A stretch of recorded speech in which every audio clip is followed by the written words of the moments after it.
나 곧 아프리카에 간다. 아프리카에? 왜? 그동안 열심히 돈 모았거든. 여행 가려고. 왜 하필 아프리카야?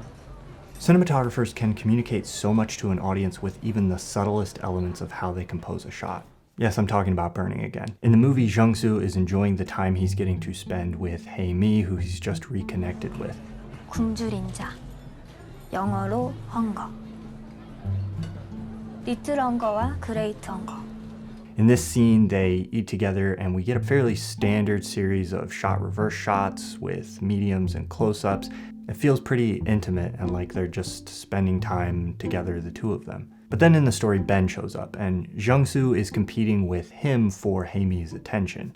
Now watch this scene where they're at dinner together and Hae-mi and Jung-soo are talking and Ben is just kind of listening. He's not even really part of the conversation right now. 저기 끝없는 모래 지평선에 노을이 지는 거야. 처음에는 주황색이었다가 그 다음에는 피 같은 붉은색이었다가. But look at how this conversation is framed compared to the previous one. In this two-shot, which is where most of this moment happens, it's wider, it includes both of them, and it's framed with a subtle imbalance to the right side of Hae-mi.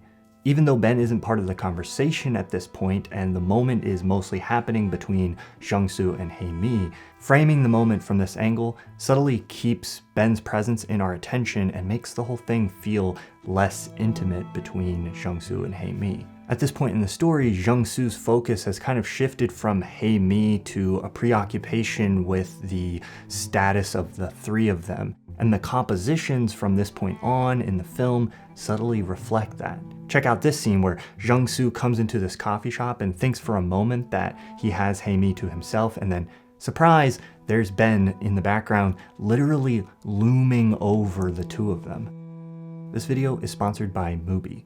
Get your extended 30-day free trial today. Most of the discussions and awards surrounding cinematography focus on this kind of thing. Stunning films with bold, striking use of camera movement, composition, and lighting. I think there's often kind of a conflation between good cinematography and beautiful images.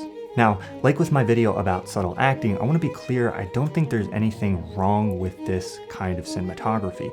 Creating beautiful images can be such an important part of making beautiful films and creating great cinematography that leaves an impression on people.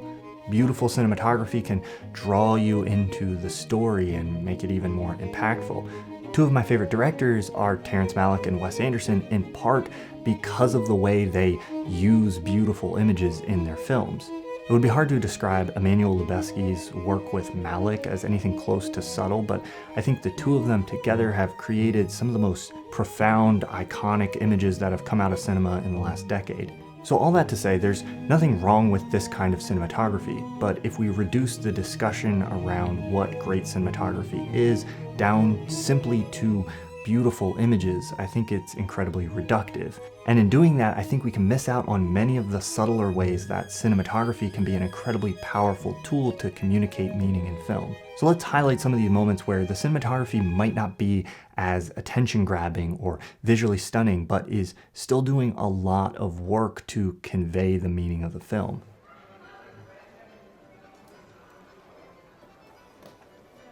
When I talk about subtle cinematography, I don't just mean minimalistic cinematography, although I do think there is a lot of more minimalist cinematography that gets overlooked even though it's no less impactful at conveying meaning simply because it's less showy. Joanna Hogg's The Souvenir is one of my favorite films recently, and I think it's an incredible example of more minimalistic cinematography done incredibly well. The film charts a relationship between Julie and Anthony, and as the film opens and we're introduced to Julie's life, we get this wonderful free handheld camera work. But then look at what happens when Julie goes on her first date with Anthony. Suddenly the camera is locked down in position, and it basically stays this way for much of the rest of the film. It's a beautiful, evocative way of communicating that this relationship has caused a shift in Julie's life. And you might think that locking a camera down onto a tripod might limit the expressiveness, but you can do so much just through composition. Look at this scene where there's a pivotal revelation about the relationship, which I won't spoil. It's Main Street. See how this conversation is framed in a fairly standard way, and then look at how suddenly it goes off kilter and then crosses the 180-degree rule and switches to a much more distinct framing that separates Julie over here and almost causes this dissociative effect in the conversation. It looks as if she's separated from what's happening, almost observing the conversation from a distance. And then there's this other beautiful, subtle moment. Watch as Anthony returns to the table and his shadow briefly passes over Julie's face. It's like a literal representation of the shadow that this moment is casting on her.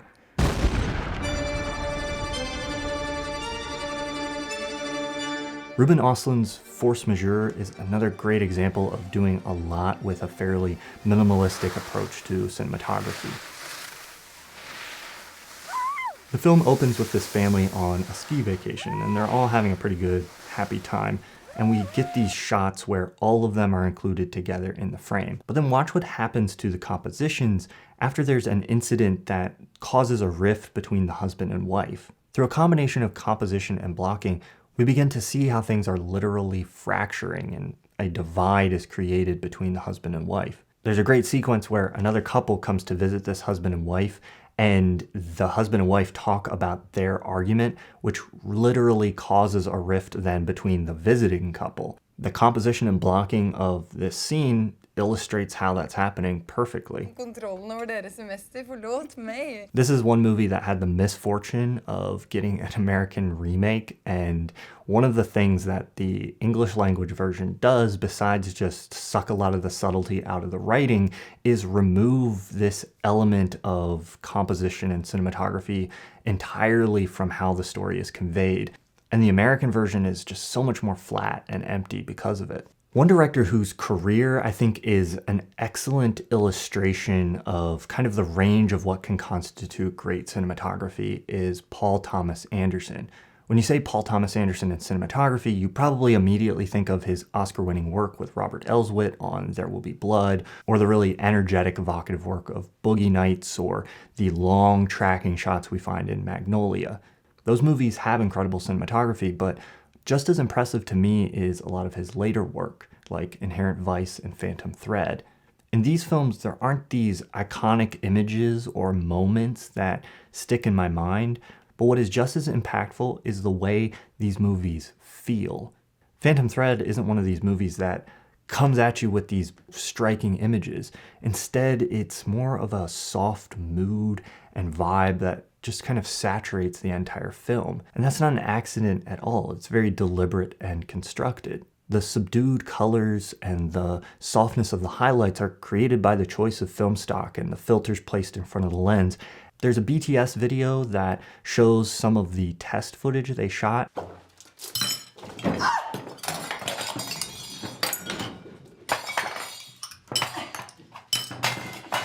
And you can see how much work went into just choosing the right filters for the lens and film stock for this film. And those elements match tonally with the performances and story that the film is telling. These are the smaller details of cinematography that don't usually get talked about outside of the more technical discussions. But these choices can have a huge impact on how the final film feels. PTA does the same thing in The Master, Inherent Vice, and Licorice Pizza.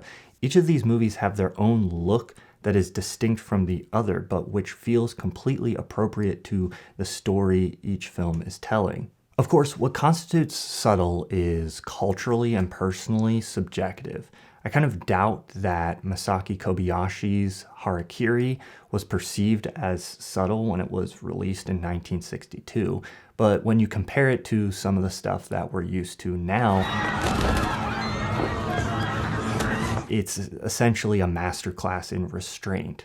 There's a lot of bold, striking images in this film, but what I want to focus on is not just movies that have subtle cinematography overall, but how subtler elements of cinematography that we're less likely to notice can still convey meaning. One of the ways Kobayashi does that in this film is by changing the cinematographic style based on what he's trying to represent. When he's establishing this very traditional, orderly, and almost tyrannical samurai clan at the beginning of the film, he uses very precise compositions that have very little movement. But then when he's introducing a character that is challenging some of that tradition, he uses camera movements that at that time would have been more bold and challenging to traditions of filmmaking. These shifts in stylistic approach to convey meaning is one of my favorite tools that cinematographers can use, and I think it's one of the subtler ways that profound meaning can be communicated in a way that might kind of fly under the radar for viewers, at least on a first watch. Sometimes the shift isn't in the stylistic approach so much as the perspective from which things are shot. In my first ever video for this channel, I talked about how in Nightcrawler, director Dan Gilroy and cinematographer Robert Elswit shift the perspective over the course of the film from one where we're watching Lou Bloom from a detached perspective film these crime scenes and disasters in a predatory way to a perspective where we're actually seeing what he's filming and watching what he's filming, implicating us as the viewers in this toxic ecosystem of media.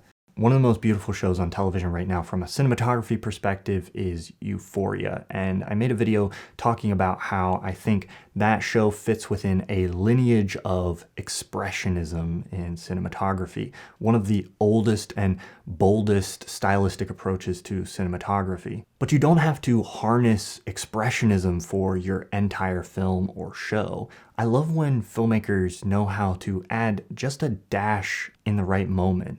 Satyajit Ray does this in his incredible The Big City. The film is shot beautifully and naturalistically throughout. But in this one moment, Irati is facing kind of the anxiety and turmoil of her newfound freedom.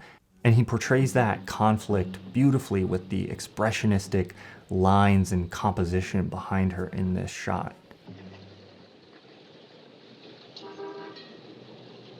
There are so many great examples of this kind of subtle cinematography I could show. Again, this kind of list isn't meant to be the best examples or, a definitive list. These are just ones that have stuck with me specifically.